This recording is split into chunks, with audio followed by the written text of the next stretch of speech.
Hello, and welcome to another season of the Storied Arcs podcast. I am your co-host, Mike. And I'm your co-host, Alex. And today, I am very excited to say that we are diving deep into a creator spotlight on Justin Madson and an introduction to breathers. And if you are listening to this podcast because it's your habit, you may say, who and what? And I think that's... this is by far, when we talk about wanting to discuss independent creator-owned books and focusing on quote-unquote indie comics, this is the most indie book, the most indie creator we've ever done and probably ever will do. This is about as far on the self-sufficient one-man machine, literal self-publishing, do it all yourself kind of stuff. It's one thing to have a quote unquote indie book at Image that has the machine of Image behind it versus, being the guy that's probably right. This would be, and before this, it was probably Will Morris had that title, even though he's on Image, but he'd done work at other places and he'd done work at other places, but also he technically cartooned that book, right? I mean, he drew it, inked it, colored it, wrote it, and I think Will Morris did his own letters, and Justin Madson definitely does his own letters. Which is distinct from Underwater Welder with Jeff Lemire, where it's like, yes, he wrote it, drew it, inked it. There's no color in that book, but he still hands off the letters. Yeah. But and also there was also a machine behind Lemire at this point. It would have been a different story. Oh, yeah. I think even then that was 2012 or whatever. Yeah. If we were talking about we did Essex County, but the only books he had were Essex County, The Underwater Welder, and I don't know, Trillium maybe, but those were all self-published, that's the level we're talking about here, in terms of notoriety, in terms of reach. I think thankfully the book we are talking about, Breathers, is widely available now, thanks to Dark Horse, even though it didn't start that way. But yeah, this is a guy who is, he's out there hustling, doing it on his own, doesn't appear to have any interest in doing anything other than his stories, Right. I mean, yeah. And I'm very interested to see if we'll be able to talk to him on the podcast. Yeah. Because I think it's interesting. I think he's certainly got the chops where he could take for higher work. Yeah. And he's been doing this for 20 years. A long now. time. Yeah. No, 20 years now. I mean, maybe even a little bit longer, at least 20 years. So whatever he's doing is clearly working for him. Right. So yeah, it is definitely by choice. His choice. Yeah. So there's something admirable about that, about someone who was, this is the band that doesn't sell out. Right. Yes. Not really. This is the guy who is sticking to indie no matter what, doing his own thing, doing it his way, answering only to himself, and putting work out that is interesting and different, and I think worth trying to put a spotlight on to discuss. Definitely. Yeah, and I will say we get messages all the time from people who see that we're using hashtag indie comics on our Twitter, Blue Sky, Instagram, whatever. And they're like, I'm kickstarting my book. I'd really love to be on your podcast. And I'm like, first of all, we can't really help. We don't have a huge audience to share with you. Yeah. I can't help you in that way. I really wish I could. Yeah. Secondly, some of the principles of our podcast, just in case you're new and, haven't listened to the entire catalog, the governing principles of this podcast are we cover completed story arcs that are accessible and available. And I think that was actually, I had brought up Breathers when we started the podcast, and that was before Dark Horse had grabbed it and decided to publish it. And I think you were just we can't find it. Yeah. Right. We can't tell everybody to just go buy individual PDFs of every single issue off of his website every week. And I was like, yeah, that's fair. And since then, that's kind of been the policy. And, there are a few, maybe I'll do a shout out episode sometime where we just do 30 minutes of here are all the people that have shared their stuff with me. And genuinely, here's you can go find it. Yeah. It's great. It's great. And when I'm able, there's a really cool guy, blanking on his name, but you can Google this, Dime Store Detective. Really cool books. But he's nowhere near finished. He's got like 3 issues. I've got them all. He reached out to us on Instagram over a year ago, and I was like, I can't really do a podcast about it, but I will kickstart it, have some money. Yeah. And I can support you. I can support you as a fan, as a reader. But yeah, in terms of what we're trying to do here, yeah, we want to. We're not in a position to help launch anything, but it is like we barely launched our own podcast. I know, seriously, yeah. But if the work has been done and the story is out there, and it's in a form where people can have access to it, but maybe don't know about it, then maybe I think we can try to get people to do some searches and try to find it. But yeah, it's got to be available somewhere. Which again, that was I think the comp there is when we covered Gospel by Will Morris, it was like it was published on Image, it was on everybody's rack, but no one picked it. I mean, not to disparage Will, but I don't know anyone that picked it up. Apart from me. It was I mean, I think I think Will's a bigger name on the other side of the pond. I think people over in the UK or whatnot probably knew that book because they knew him from some of his other work. But yeah, over here, it was a book from an unknown creator that's just out there. It was just another Image book. But yeah, that's a fantastic book.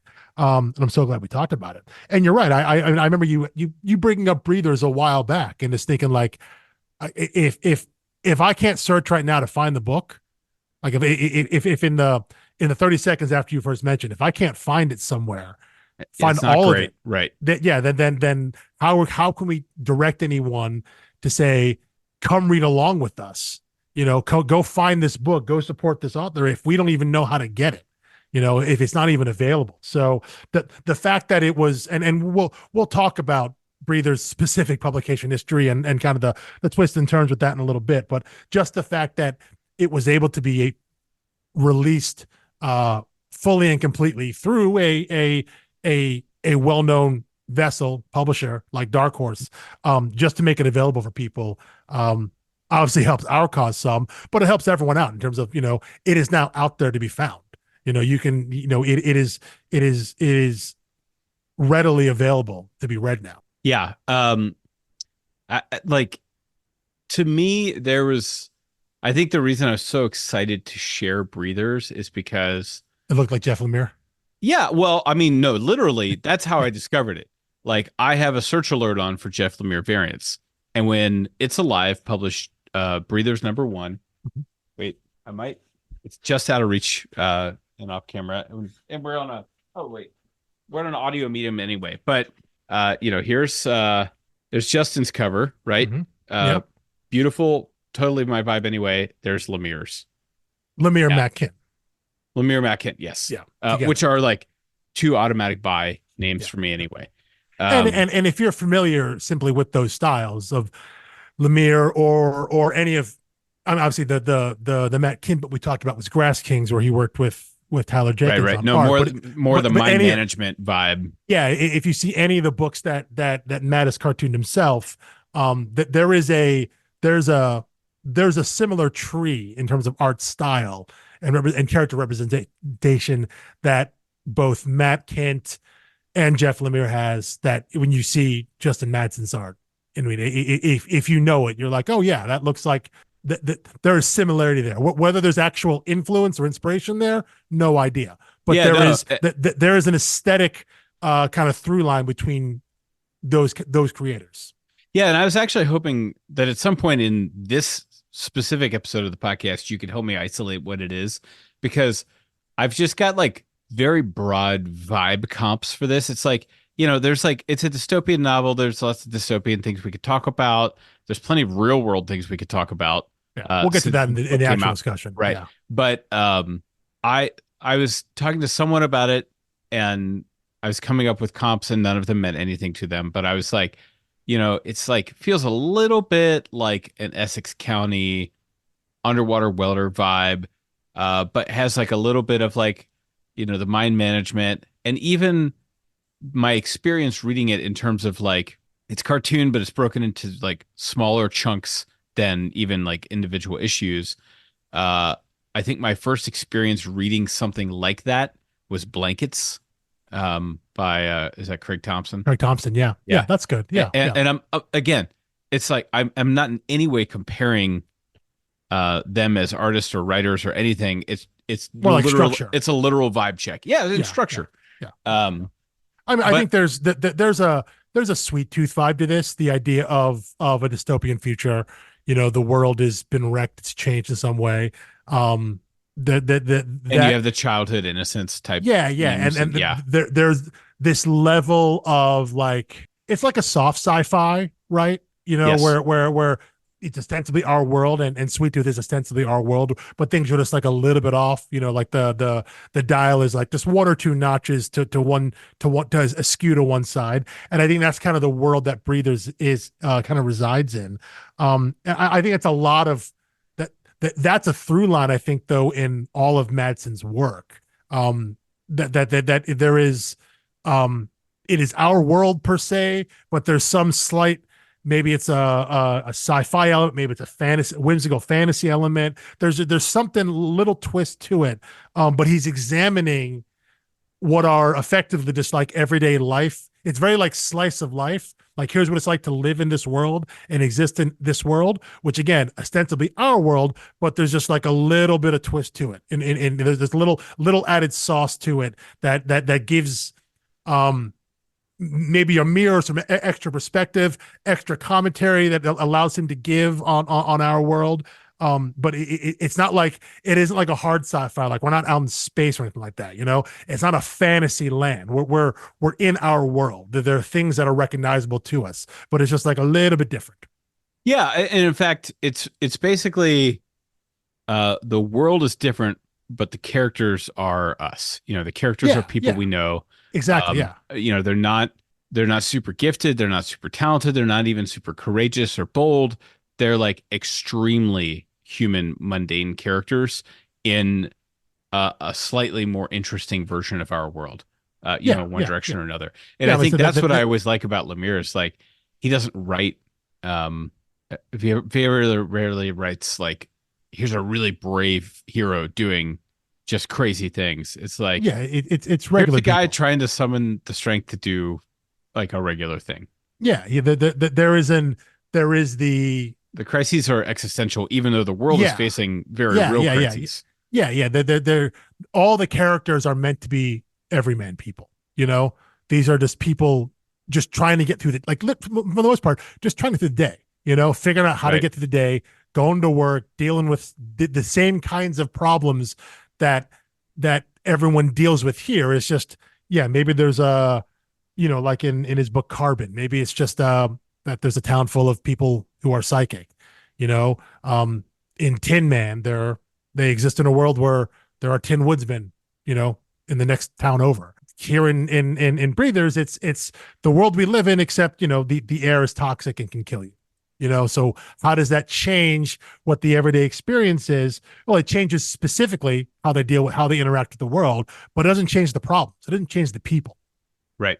Yeah. So those things all remain the same. So as I said, I think it's an interesting through line with the types of stories, the types of setups, and really just the construct of his stories, because almost all of them too, his stories seem to focus on, he takes like a small cast of characters all living in the same town or same proximity, and just kind of tells stories around them and builds his world by showing you kind of these little vignettes of, here are these different pockets, how these different people interact with their world, and and then you start seeing how these stories mesh together, and it isn't about the larger world. It's by focusing on the small cast of characters that he's able to comment on just larger life existential issues. Yeah, that's well said.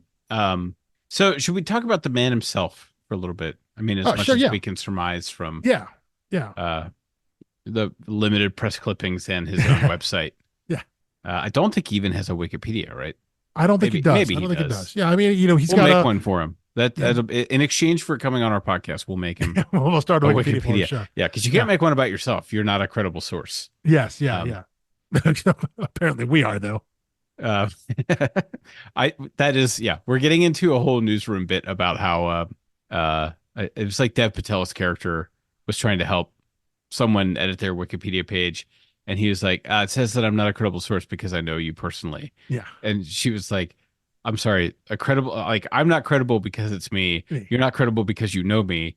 What does credible source mean? And it's like, yeah, that kind of the dark underbelly here. Um, anyway, um, yeah. So like you said, he's been doing this 20 years. At least 20 years. Yeah. Yeah. Yeah. Said, it's I was going to say self-taught 2010. cartoonist. I was like, please tell me that 2010 was not 20 years ago yet. No, he's been doing this since the early aughts. I think the kind of the first major thing he did was working on, I believe, was Happy Town. It's which there's all self-published, which is not available for purchase at his own site. I think it was something he had done. I think you have copies because you had gotten something from him. Got the Just Mad box. The Just Mad box, yeah, and you can find copies of that like on eBay and things. So that was like his first self-published stories, I guess, which are, I think, just kind of, again, these kind of interconnected vignettes about this town here. Kind of building off of that in terms of what you can buy or what you can read. There are a couple of web comics as well he has up on his site. The Waiting Sun, which is one of them, which is actually connected to the Happy Town stories. It's kind of a spin off of that. There's another comic called Laundry Day, and a third one that's called Last Breath. And if you read Last Breath, maybe read it after you read Breathers, you'll see there are some thematic story elements that I think he took and cribbed, and eventually used in kind of formulating what became Breathers. So those are three comics that you can buy them, and you can go to his website and read. In terms of like published works, things that you can buy and own a physical copy of, there's three. I mentioned them already briefly. One of them is Carbon. Carbon is I think a 6-volume work. Technically, it's about 600 plus pages. That's self-published. I believe it's in black and white. Although he has been posting full color pages, like page by page, on his website. So maybe he's in the process of colorizing that for, who knows, maybe a potential re-release, similar to what happened with Breathers. But in terms of what you can buy now, you can buy the complete story of Carbon. As I mentioned, Carbon's about a world where there are psychics, and they're given safe haven in a town called Carbon, where it allows psychics to be psychics and be free and whatnot. And then that comes under scrutiny. So I think there's a little bit of a kind of a mutant metaphor thing in terms of targeting people with gifts and what that entails, and how being a psychic or knowing a psychic or being around that can affect your daily life. But like I said, that's a big, massive tome, 600 some odd plus pages. You can get that from his website. Yeah, and I gotta say, I mean, in general, I think you and I are not really built for web comics, just in the way that we like to read. Yeah. We like to get our hands on it, and really, we don't like being doled out, a page or two at a time. Yeah. Because I remember, when we were talking to Caitlin Smith, yeah, I was like, I absolutely love Plume. I could not have read it. Like, here's 3 pages this week. Well, and that's the thing. It isn't so much I can't read a comic online. It's the like reading it every day sort of thing. If it's more of a like daily comic strip kind of thing, like literally a comic strip in the newspaper, I can deal with that. If it's something that is eventually like ongoing narrative story kind of thing, like if it's all complete and it's happened to be online, like I'll sit down and read all of that. I got no problem. I got no problem clicking next. It's going back every day and getting a page or two of the story of the narrative advancing that pace that I have a problem with. Not a problem with. It's just, I have a hard time following that and staying up on it. So, but I Carbon said it is a complete story, and I believe it was self-published in various volumes, which again, I think you could probably find some of those up on eBay or whatnot. But if you want to go support Madson himself, you can go to his site and buy the complete version directly from him. The second book we'll talk about real quick is Tin Man, which I think is a really fun kind of a YA coming of age novel. That was I think that was it's promoted. It's just like his first graphic novel, because I think that was the first thing he published that like was published initially through the way it came out versus right. self-published before. This was published on Amulet Books, which is an imprint of Abrams Books. Abrams is a book publisher. They have a comic kind of wing called, it's creatively enough, Abrams Comics Arts. They do a lot of artist editions. They have some stuff like I don't know what their deal is exactly with Marvel. So like they've released or re-released like Treasury editions. Abrams has. If you read Alex Ross's Fantastic Four story Full Circle, which is a really, really great book. That is essentially a Marvel book. It is taking a like an older Fantastic Four story and like expanding on it and kind of going further with the story. That was published through Abrams Comics Art, like not through Marvel. I'm sure it's in association with Marvel. The one book series that I read through Abrams is The Night Eaters, which is a book I've mentioned before a couple of times. It's by Marjolu and Sana Takada. They're the team behind Monstrous. Their original graphic novel series, The Night Eaters, is through Abrams. So Amulet's just an imprint. I maybe it's a kind of a YA imprint, maybe like a middle grade, younger books aimed at a younger audience potentially, because that's where Tin Man falls. I'm going to read the one of the descriptions. I guess it's the official description that came from Amulet, was that Tin Man is it's equal parts the Iron Giant, the Wizard of Oz, Edward Scissorhands, and Freaks and Geeks.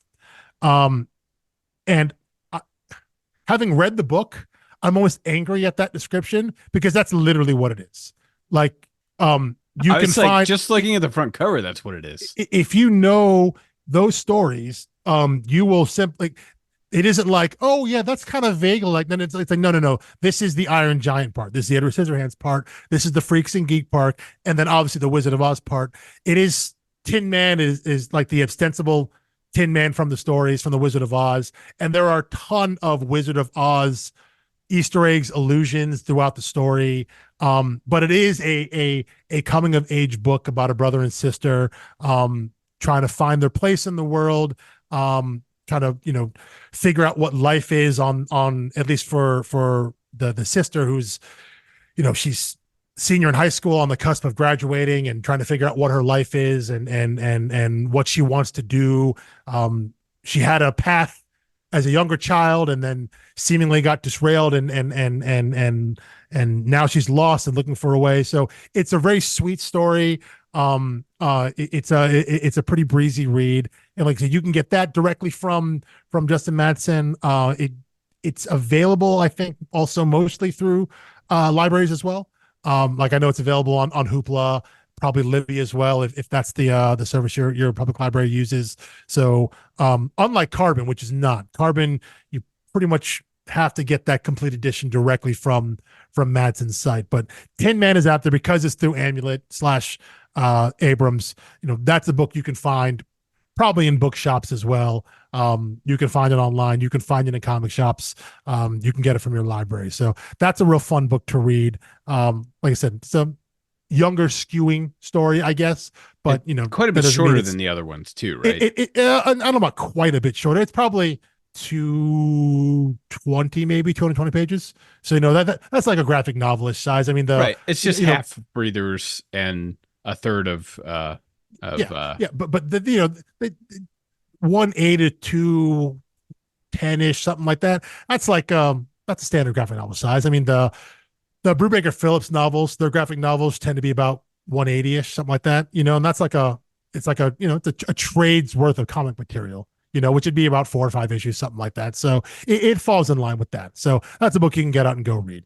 And then finally, the book we're going to be talking about coming up here is Breathers. And I guess we should go into a little bit of the publication history. The most important thing to know about Breathers going in, because I'm guessing if you're listening to this, you've probably never heard of it. This was an idea that was developed and thought of over 10 years ago, almost 15 years ago.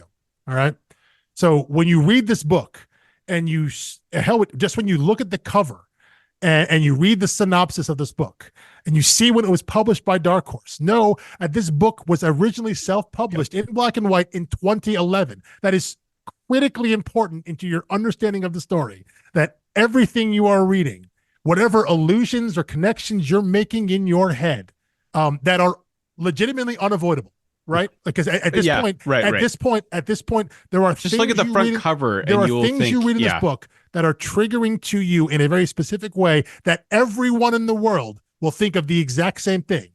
Which again, I hope we get to talk to Justin about this, because to know that there are things out of your control that completely change the context of your book. But this book is almost 15 years old. This idea is almost 15 years old, and it was really self-published in black and white. And I think it was all a trade. It was a complete book. Maybe he put it out in quasi issues or short collections initially, but it was all out at one time. It's back in 2011. If you can find a copy of that somewhere, congratulations.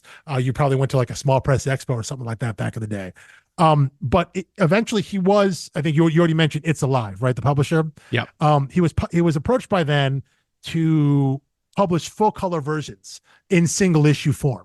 So I don't know if he had in mind where these single issues were. Because as you mentioned, Mike, when you get these vignettes that are maybe like 7-8 pages long, and you end and it says end, so like you've completed that bit of the story, but it's too short to be an issue. So you maybe get like 2 or 3 of those per quote unquote issue. So I don't know if he had issue breaks in mind when he had done it initially or not, but It's Alive came to him and they worked out a deal to get these printed full color single issue, get them into stores.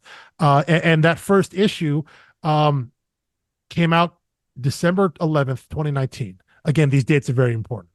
The second issue came out March 4th, 2020. And then after that, bending over really backwards, not to not to spoil anything. Yeah, and after that, it doesn't really matter because a week after that second issue comes out, the world literally changes. But they still kept coming out at a regular-ish pace, like every 2-3 months or whatever it was. It wasn't like a monthly thing. But and I know Justin put a post up about this after it was all done, back when it finally came out on Dark Horse. He put up a post kind of talking through his experience with It's Alive, and I guess initially was very excited about it, especially Mike, you talked about that variant for issue 1, getting Jeff Lemire and Matt Kint to collaborate on a variant, a super rad looking variant to put out there to get people hyped for this book. But I guess it sounds like Matson's experience wasn't the best with It's Alive.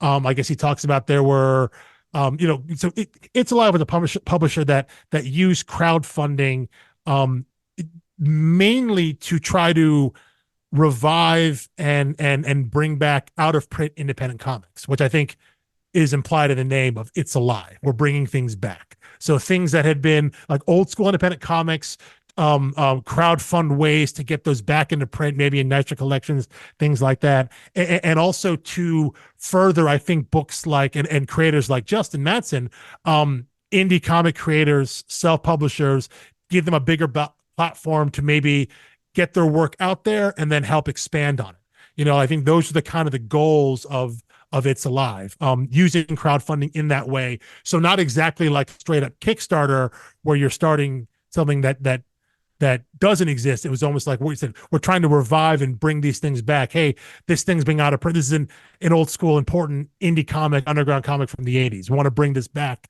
and get a nice new printing at it so we can get it to a wider audience, and people who have been looking for it, wanting it, craving for something like this, have a chance to support it, back it, and get a copy of it. But it sounds like as it went through, the next few years, and maybe some of this is pandemic related, he didn't have, again, the greatest relationship. It didn't seem that way.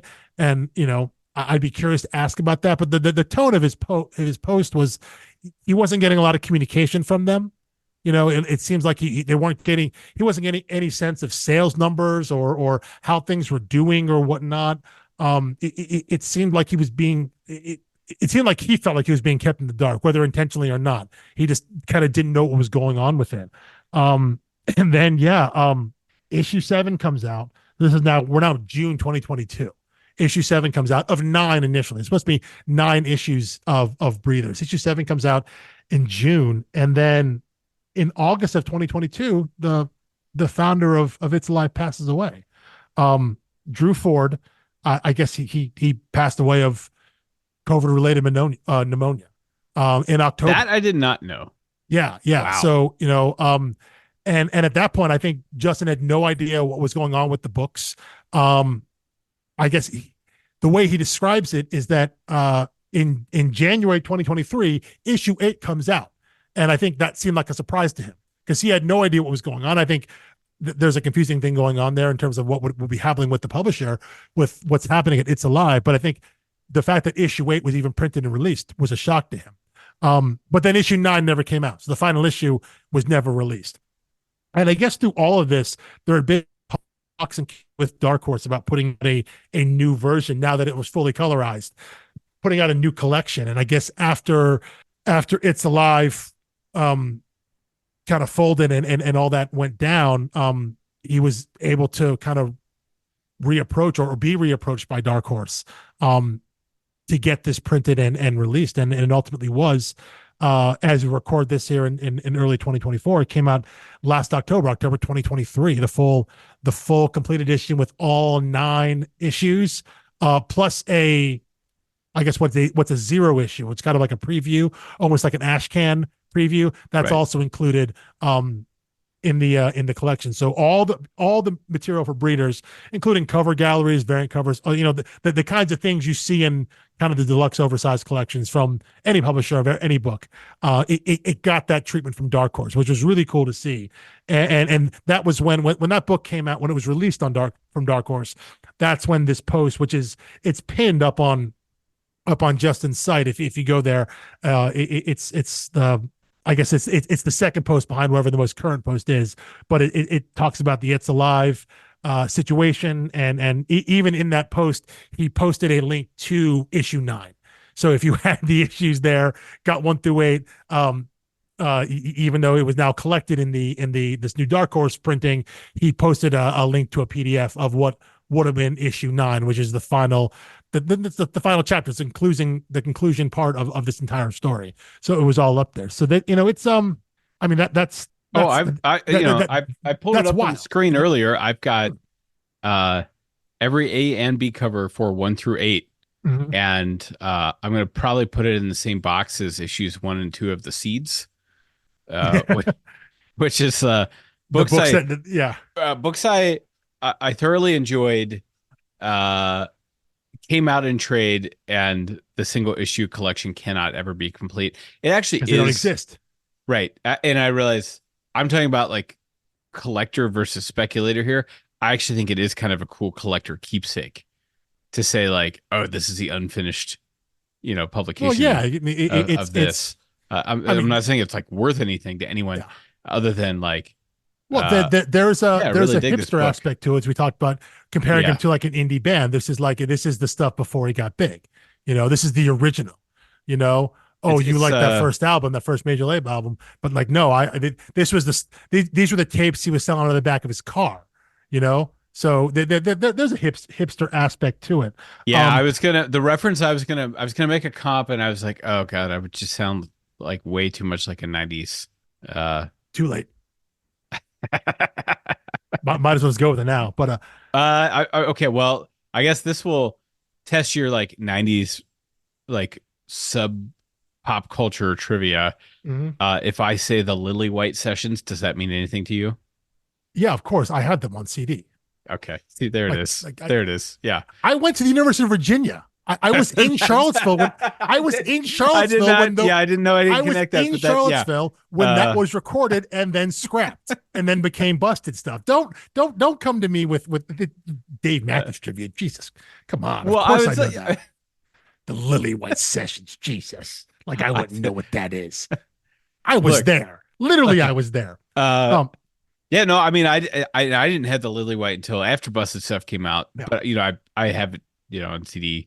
But that whole idea of like people will force themselves to prefer that for people who don't understand, by the way, just 30 seconds.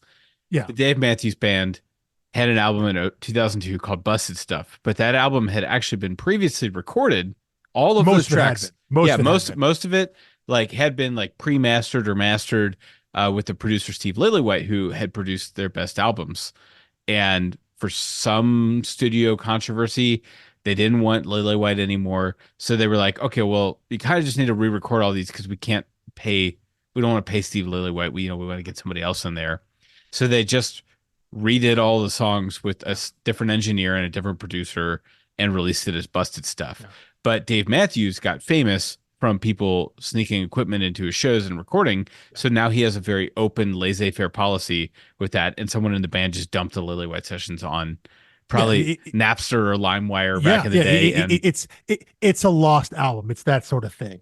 No, I mean, there are comps to music and selling out and signing to a major label that I think, fair, unfair, you can apply to Madson's career. Cause again, this is a guy that has been doing the work on his own for 20 years. And again, I would imagine if he wanted to, he could get a shot if he wanted to write something at the big two, I mean, that's what I said from the top. I'm sure if he's been approached. Forget being approached. If he wanted to take a book to Image, and publish that way, I would be very hesitant to think they'd be like, no, we're not going to take a chance on that. Because I've seen some of the books that Image puts out, Image or Boom or any of these, why they wouldn't want to try, at least give a guy a shot, So if he wanted to, I would imagine that would be on the table. But clearly, again, he's content doing his thing the way he does it. And again, I think that's admirable. I think that's cool. So I have to imagine then that kind of the debacle that was this release through It's Alive. I mean, it had to be jarring and scarring some in terms of like thinking there's a chance that your book that you made your way could reach a wider audience in some way, and maybe feel that it was mishandled some. Again, when you if you go to his website and you read that post, there's a tone of just like this wasn't what I signed up for, or maybe I'm reading too much into it, but I get that there's a sense of little regret of just like this didn't end up being, and that was before the untimely passing of its founder and all that.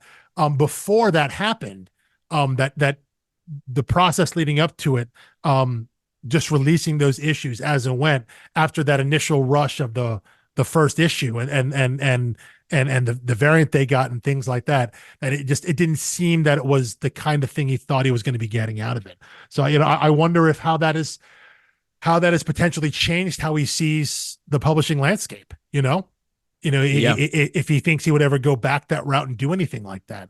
I don't know. Has that turned him off for anything like that forever?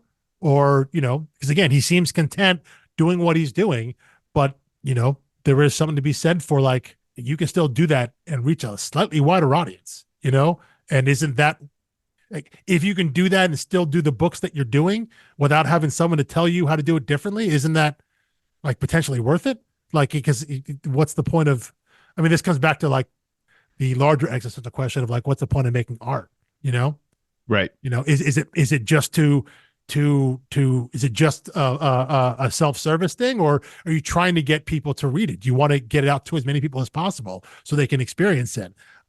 Again, and if you can do that in an unadulterated way, which is what we get with this Dark Horse publication of Breathers, they're simply taking the collected material that has now been fully colorized by him and putting it out there.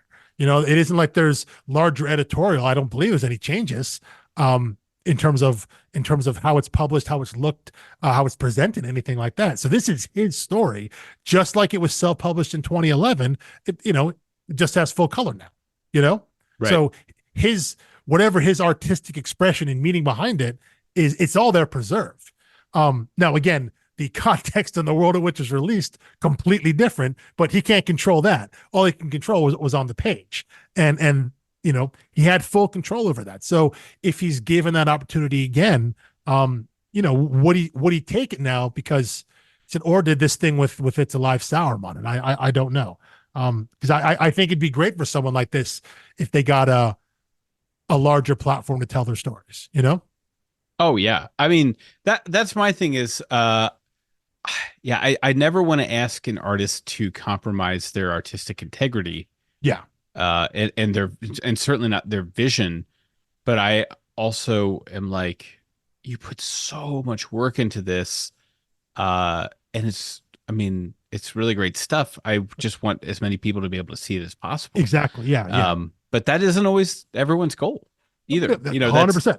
100%. Yeah. Yeah. And it may not be his either, but I'm with you. I'm on the same page. Just like, if you can do this, if you can produce the same material, but reach a wider audience with it, like what's compromising about? I'd want to hear the argument from the artist as to why that's different.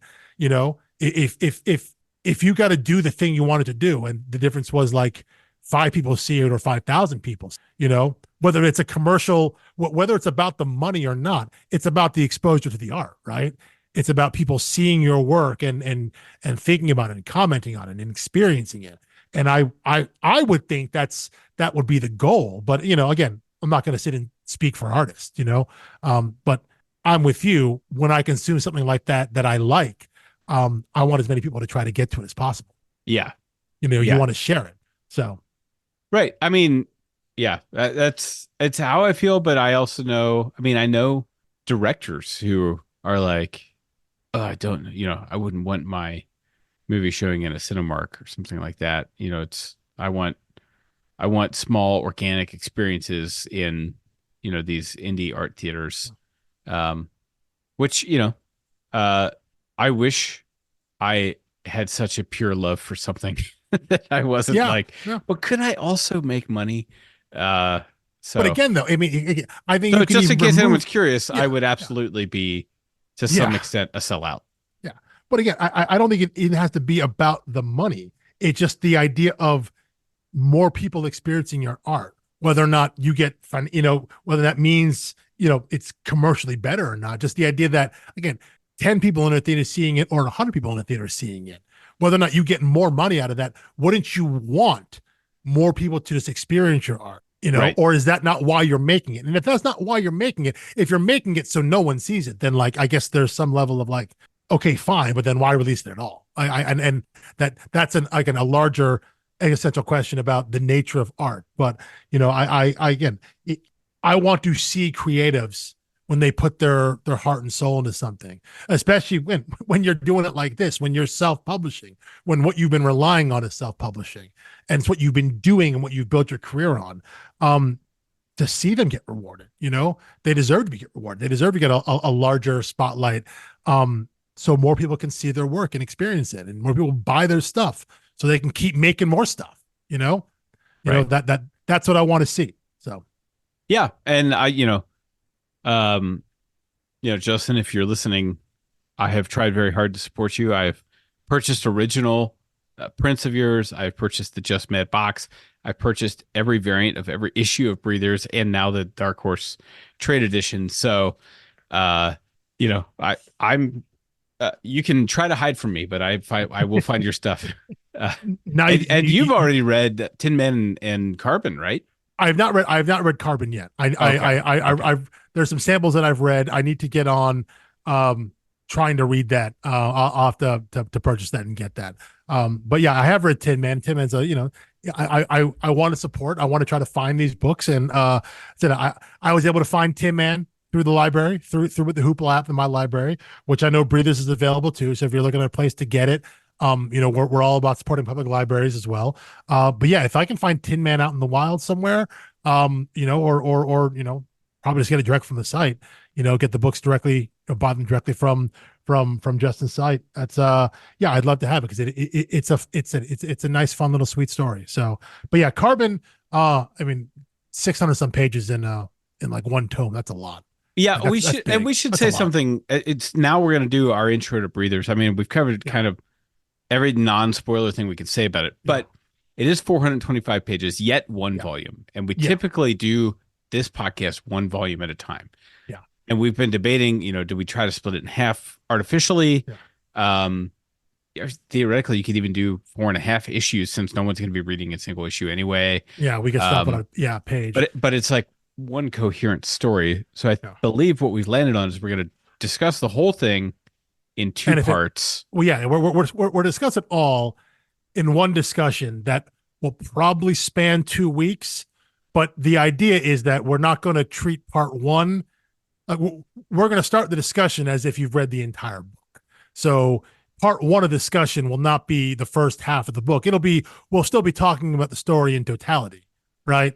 It's just that maybe we'll break it up by talking about maybe different aspects or different themes of the book itself. Because I don't think there's a real natural break, story wise or anything like that. Otherwise, we just say like stop at page whatever, and that just feels weird to me. I agree. Yeah.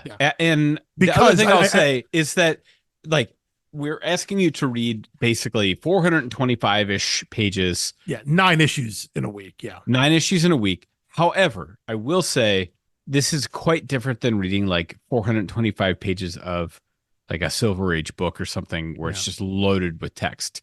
Yeah. I mean, by all means, take your time and savor it, but it's a very quick read, especially when you have an off ramp every 7 pages where it's like, that's exactly what I was going to say. The fact that there are a lot of these vignettes. Yeah. There's these vignettes here.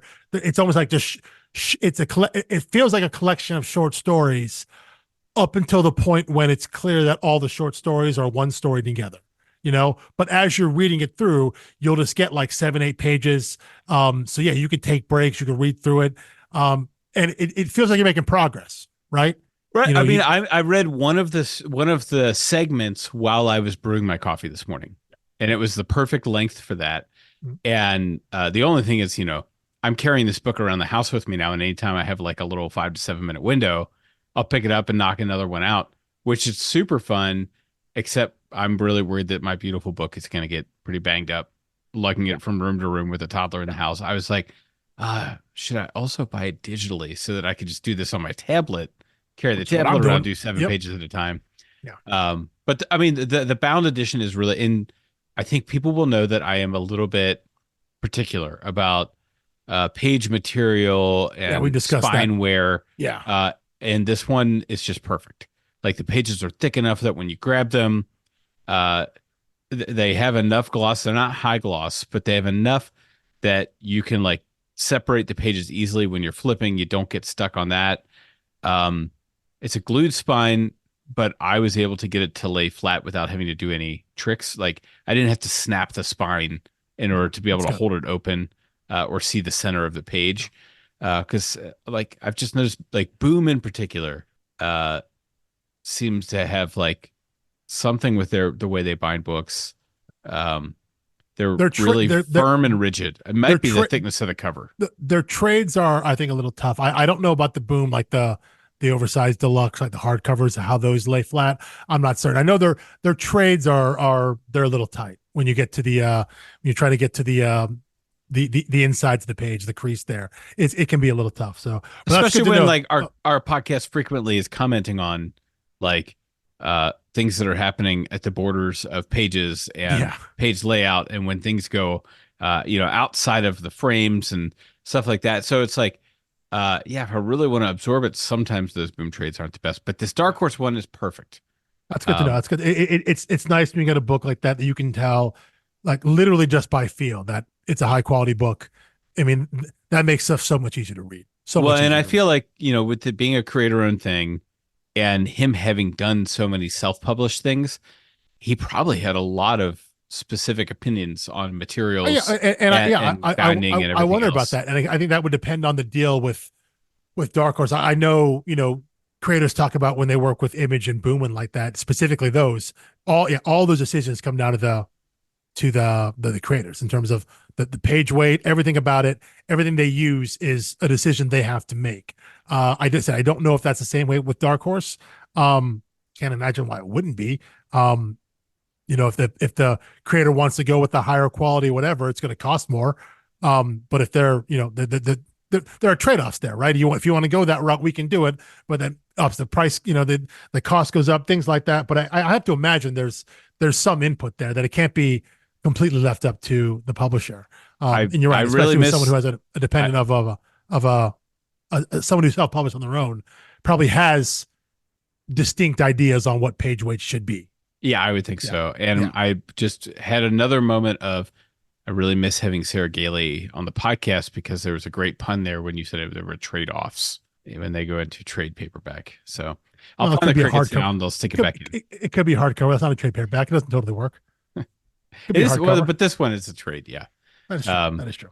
So anyway, Yeah. So I mean, I think that's as much as we can give you. Suffice it to say, we will be discussing the entire story through issue 9, page 425, on the first part of what will probably be a 2-part episode. So The whole it will put story a is open for warning at the discussion. front of that episode as well, just in case you've skipped the 0 and went straight into part 1. Because it'll most likely be 2 parts. So the idea is if you're take a little longer to read the whole thing, finish the whole book before you and start. And if you don't care about spoilers, jump in. That is true. Yeah, it doesn't matter. Yeah. So I mean, we've danced around it, but I mean, the book is called Breathers. If you see a picture of the cover, you're either going to think that it's like a cult based on Bane, or there is I mean, we can kind of we can give the quick pathogen. we can give the quick synopsis. It's a world where something has happened where the air literally kills you. There is a deadly virus in the air that, without being purified, will kill you. How about this? To be around, you can read the official? Yeah, the official from Dark Horse. Okay, go for it. Yeah, I was going off the dome there. Even when our own planet can no longer sustain us, humanity clings to life in this thoughtful dystopia where a single breath of fresh air can kill. Follow the lives of a small cast of characters as they struggle to keep going in a world where the air carries a fatal virus. A detective must battle his own demons. A pair of siblings question the supposed apocalypse when the impossible happens. A mother and daughter fight tooth and nail to stay together. And a traveling salesman peddles breathing masks, trying to do some good to make up for the sins of his past. In the wake of a growing movement that questions whether the virus in the air is real, they are all survivors. They are all breathers. Whew. I could not have walked that tightrope of synopsizing without any illusions or spoilers. So since that is what Dark Horse publishes, I am comfortable leaving it at that. I'm good with that too. Yeah. And again, you're listening to this now in a post 2020 world. So what we can tease about it is everything that went through your mind about what Mike just read.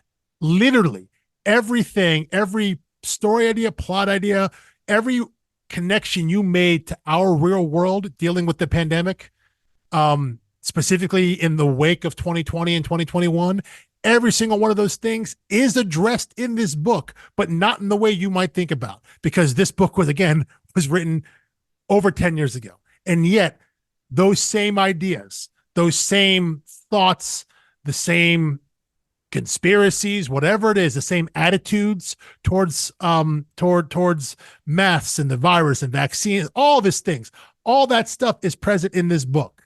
But you have to remember, it came out well before anyone had any idea what coronavirus, what COVID-19 was. And so that's something to keep in mind. And maybe just the universe. It reminds me, we will definitely get into this in our discussion, but it almost makes me feel that everything we experienced in 2020 and since was just inevitable, right? Right. Knowing that this book, written before any of that was literally in the air, came to the same kinds of conclusions, the same sort of feelings and thoughts, the same sex, the same group thinks, the same sex of society, the same, all of that happens in this book because that was a natural outgrowth of the world that they lived in.